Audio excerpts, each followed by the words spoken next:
That's the phenomenal AJ Styles, and you're watching Bretto Live. Welcome, everyone, to the Week in Review, episode 202. This is where we go over Raw and SmackDown in a WWE action figure setup style. We're going to start off with Monday Night Raw, so let's jump right in. Opening the show, we had the Bloodline, or should I say part of the Bloodline. It was Jimmy Uso, as well as Solo Sikoa. They were both out in the ring. They had a scheduled match for the Street Profits, but before the Street Profits had come out, they had cut a promo saying that there's no cracks in the Bloodline. Outside looking in, okay, there may look like there's cracks, but on the inside, there's no cracks in the Bloodline, according to Jimmy Uso and Solo Sikoa.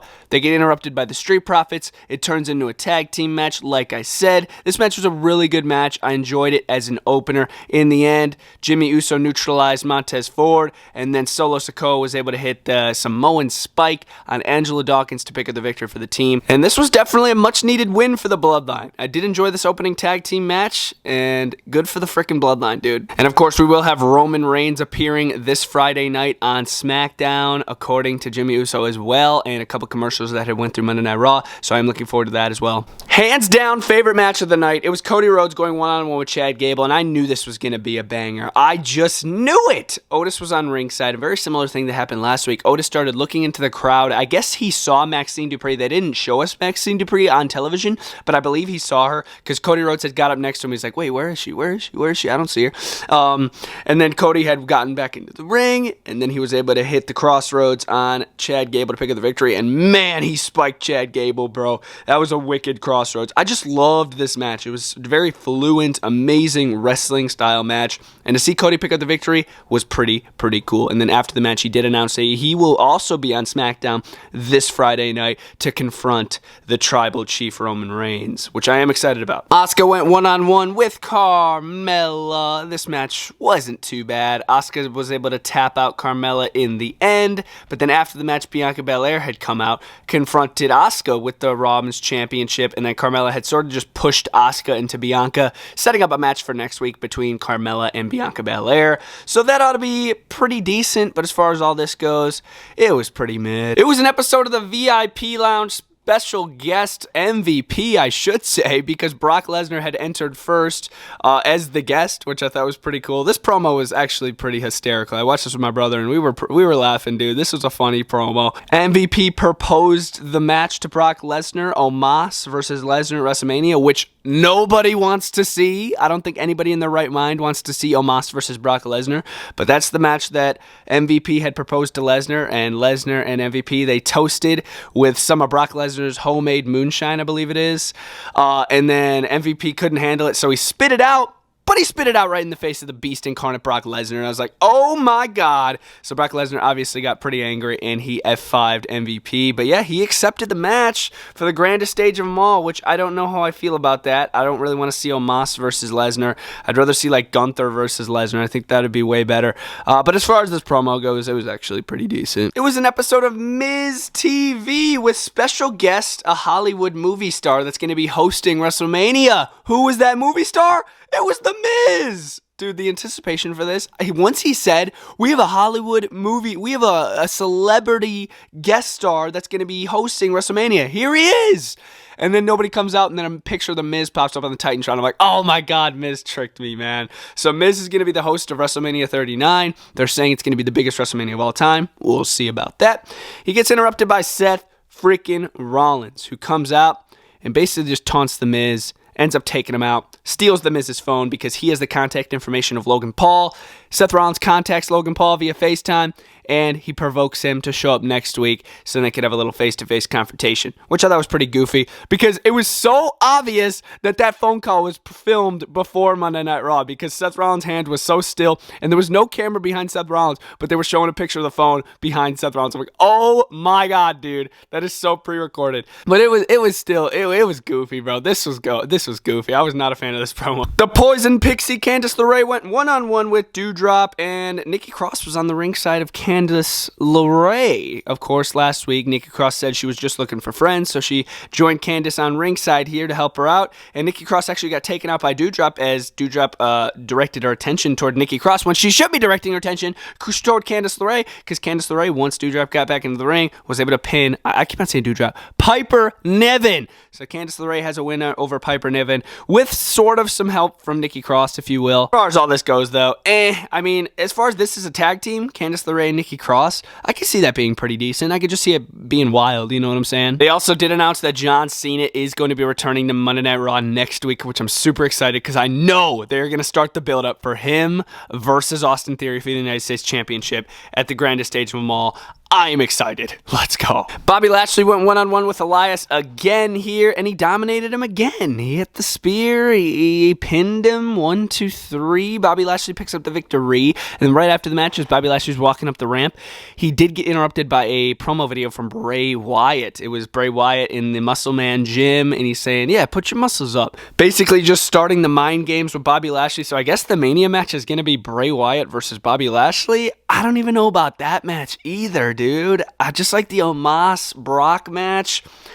Bray Wyatt and Bobby Lashley? I don't know, man. But as far as this match between Elias and Lashley, boring. Johnny Gargano went one-on-one with Otis, technically of the Maximum Male Models, because Marseille and Mansois, as well as Maxine Dupree, were on ringside, sort of helping out Elias. They started taking out Johnny Gargano when the referee was distracted. But then Dexter Lumis came out to even up the odds, and he helped out Johnny Gargano pick up the victory over Otis. And Otis was not that happy because he lost in front of Maxine Dupree, which I don't know if they... I don't know, man. They should not put Otis in the MMM. They should keep him in the American Alpha or whatever, the Alpha Academy. As far as these two guys, Gargano and Lumis, they got to split, dude. They got to split. Gargano's got to do his own thing, man. I don't know. Main event of the show, this was absolutely epic, dude. It was Becky Lynch and Lita going up against Io Sky and Dakota Kai for the Women's Tag Team Championships. I loved this match. I thought it was very well put together, very enjoyable to watch. Trish Stratus had come out towards the end of the match to take out Bayley because Bayley started interjecting herself in this match. So Trish Stratus just came out to, even up the odds. And Lita was even shocked by this. I don't think they told Lita that Trish was going to come out and help because she was like, whoa, actually, what the crap? Trish is actually out here. So that was pretty cool. And then in the end, Lita was able to hit the moonsault off the top rope and win the titles for her and Becky Lynch as Becky Lynch hit the disarmor on, I think it was Dakota Kai on the apron. I was like, dude, that was so cool. So I am enjoying this. I'm interested to see where they're going to go from here. I hope they go into WrestleMania as the tag champs. I think this would be dope. And they defend them as against like a pretty decent tag team. I think that could be pretty cool. But as far as Trish sticking around, I don't think she's going to. This was just a one-time thing for her. But this was cool, bro. I really enjoyed this. And it's good to see new women's tag team champions. I feel like Io Sky and Dakota Kai have held them literally ever since the Triple H era began.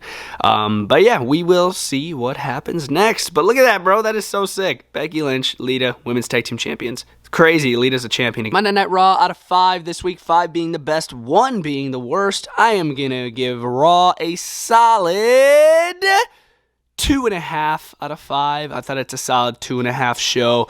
It had some pretty enjoyable stuff, but it had some really weak stuff as well.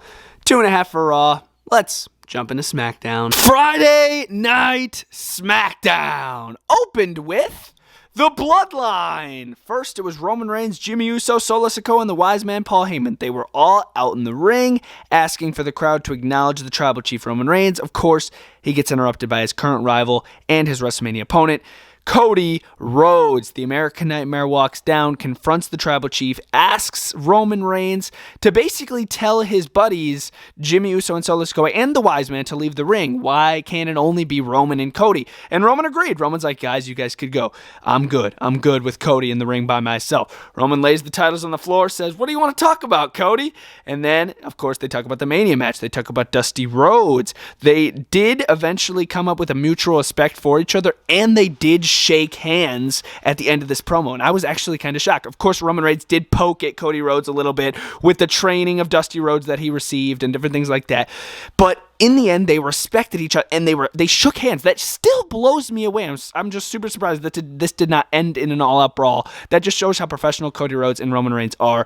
I didn't enjoy this opening promo. I think it could have been a little bit better, but I did enjoy it as the opener. No doubt about it. Liv Morgan went one-on-one with Rhea Ripley, Charlotte Flair's opponent for WrestleMania. So you guys already know Rhea Ripley ain't going to come into this match losing. Ain't no way. So Rhea Ripley comes in this match, faces Liv Morgan, and dominates. She hits the Riptide in the end, and then locks Liv Morgan in a wicked submission, like a modified lion tamer. Absolutely insane looking maneuver that she did to Liv. Liv had to tap right away, and Rhea Ripley took the dub over her former tag team partner. Yeah, I know that's crazy. Liv Morgan with a pretty wicked maneuver, and Dominic was on ringside too, supporting Rhea. As far as the match goes, Right after Rhea Ripley took out Liv Morgan in one-on-one, they got confronted by Santos Escobar. Dominic and Rhea Ripley got confronted by Santos backstage, and he called out Dom. He's like, Dom, if you're the man that you say you are, you'll meet me on that ring and face me one-on-one.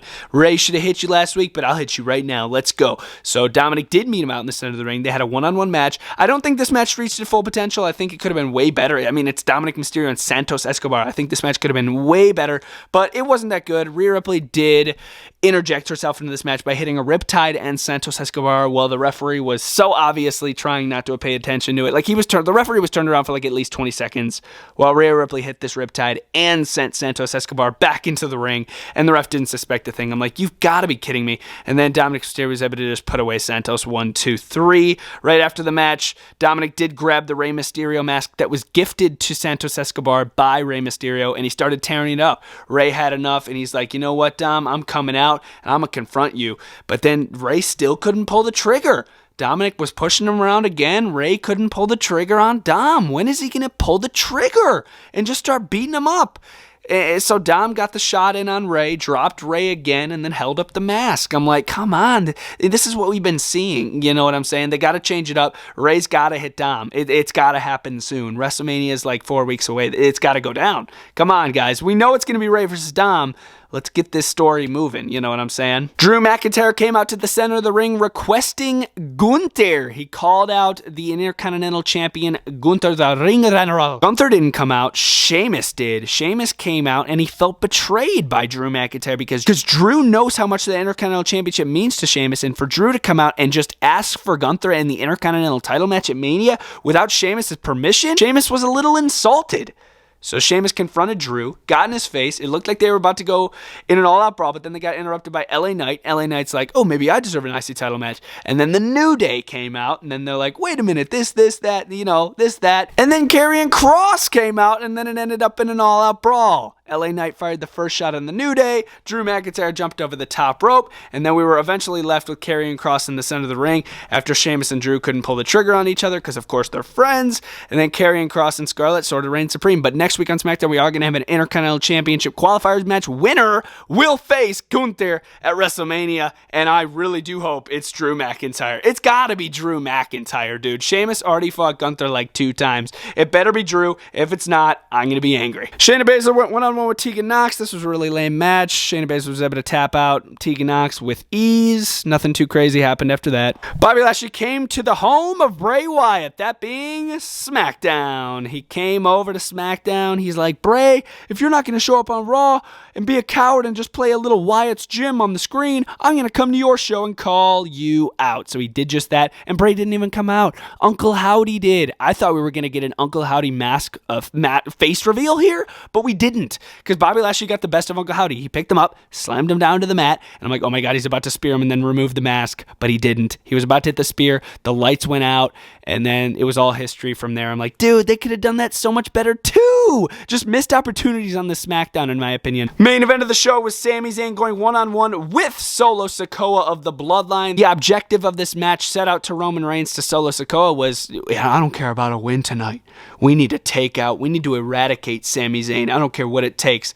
And they sort of did. Jimmy Uso got involved. He pulled Solo Sikoa out of the way right when Solo Sikoa was about to get Halula kicked by Sami Zayn, and then Solo right after that was able to hit the Samoan Spike and pin Sami Zayn 1, 2, 3 with ease. I was actually really shocked to see Sami get pinned so easily like that, but then it looked like they were about to take him out with that steel chair with the Samoan butt in the corner, but then Sami Zayn was able to fight him off. He hit the chair on Solo. He took out Jimmy again with a hula kick, and then he sort of just yeeted out of there. He's like, yeet. He ran over that barricade. He's like, I'm gone again. no Jay, no Kevin. Hopefully we get more of Jay and Kevin on this Monday Night Raw and next Friday Night SmackDown. Hopefully stuff like that. But as far as this Bloodline Sammy stuff on this episode of SmackDown, I actually thought it was kind of mid, believe it or not. But yes, guys, that was SmackDown in a nutshell. Sort of a weak show for SmackDown this week, no doubt about that. In my opinion, this show deserves a 2 out of 5. You guys can let me know your rankings for both shows, Raw and SmackDown, in the comments down below. And I hope you guys enjoyed this week in review setup.